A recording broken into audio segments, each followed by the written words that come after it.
Hello guys, good morning, good day. So dito na naman tayo mag-update sa aking maliit na table meat shop dito sa aking meat shop and sari-sari store. So ito guys ang aking mga pork pierna and mga chicken feet.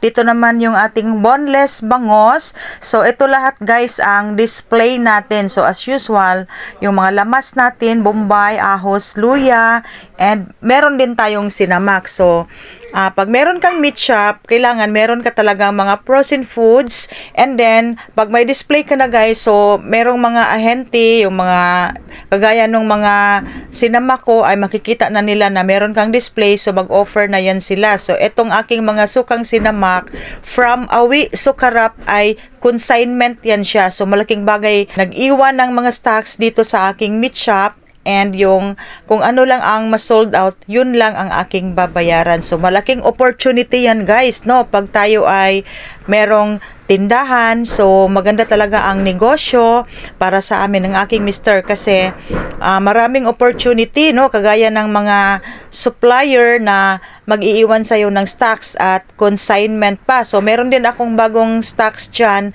yung mga pork chicharon, consignment din yan. Okay, so dito na side yung ating mga dressed chicken. Pero ang ating dressed chicken ay COD talaga, cash to cash talaga yan guys. Ang aking karning baboy ay meron akong 2 days term. So malaking bagay din yan kasi binibenta na natin yung ating karning baboy na wala tayong cash out na pera. So yan talaga. And then dito guys, open na ang aking katabi. Ito yung dating RD Pawn Shop. Ngayon ay nagiging ano na siya, barber shop. And then yung mga dry goods dito na mga kitchenware, nag-open na din. Tapos merong sidewalk na mga mani. So ito yung aking view sa labas ng aking meat shop. And then, tapos na ang kanilang renovation nila ni Mr. sa kanilang building. So, dito naman yung ating, yan yung chicharon ko guys. 3 for 100, 35 pesos per pack.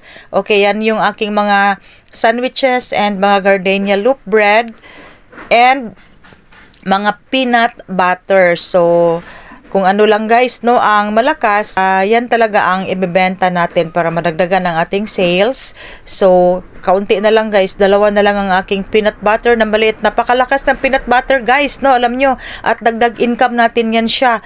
Mula nung meron akong gardenia, malakas din yung mga sandwiches ko at saka yung peanut butter. So, dagdag paninda yan siya sa ating tindahan.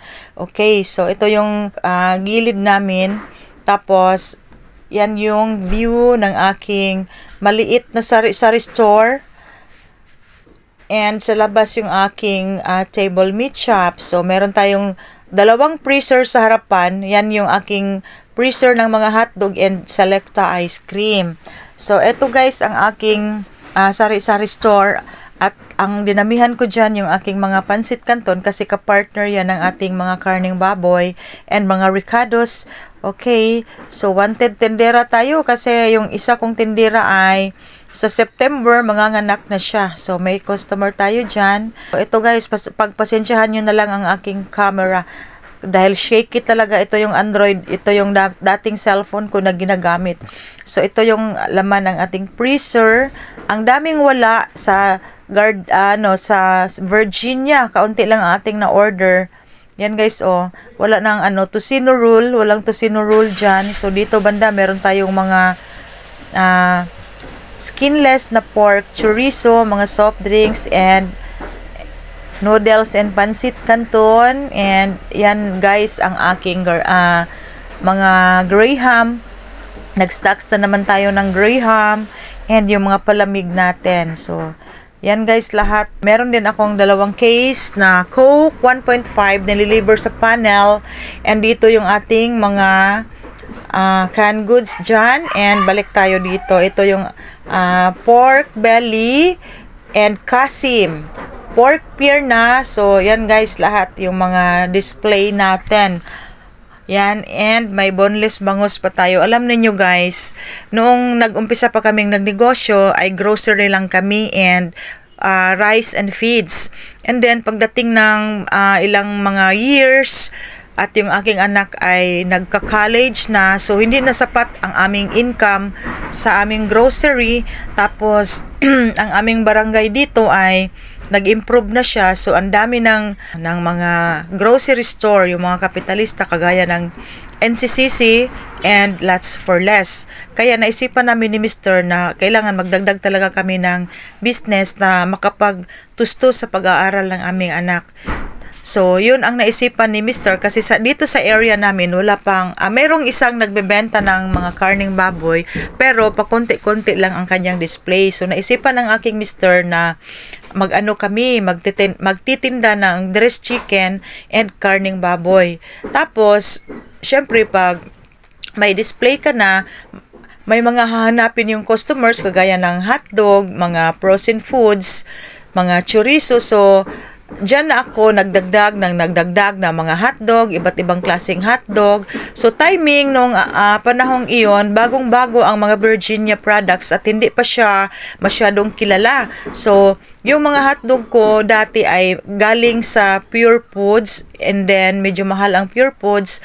Tapos, maraming naghahanap sa akin ng mga Champion, ng mga chicken loaf. So, timing na yung Virginia ay malakas, yung Virginia lang muna ang stocks ko hanggang sa nagdagdag ako. So diyan ka na matututo pag ikaw ay nag-umpisa pa lang, hinahanap si customer na wala ka, and then pag mag-try ka lang ng kaunti muna, and then malakas pala, no.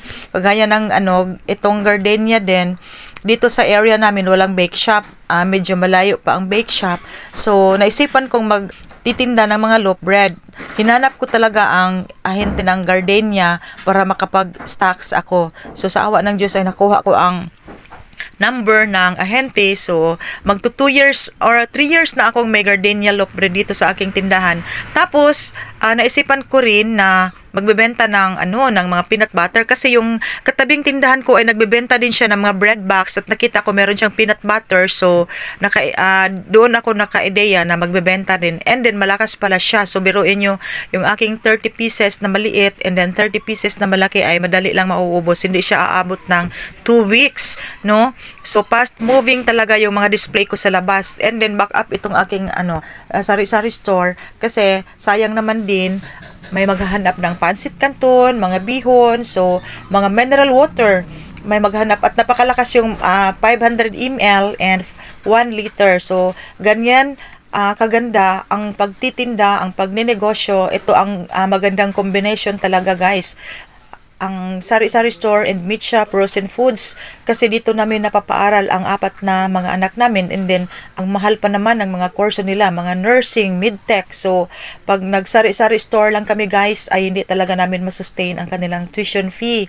So mas malaki talaga ang income dito sa ating mga frozen foods, dahil 20% ang aking markup dito.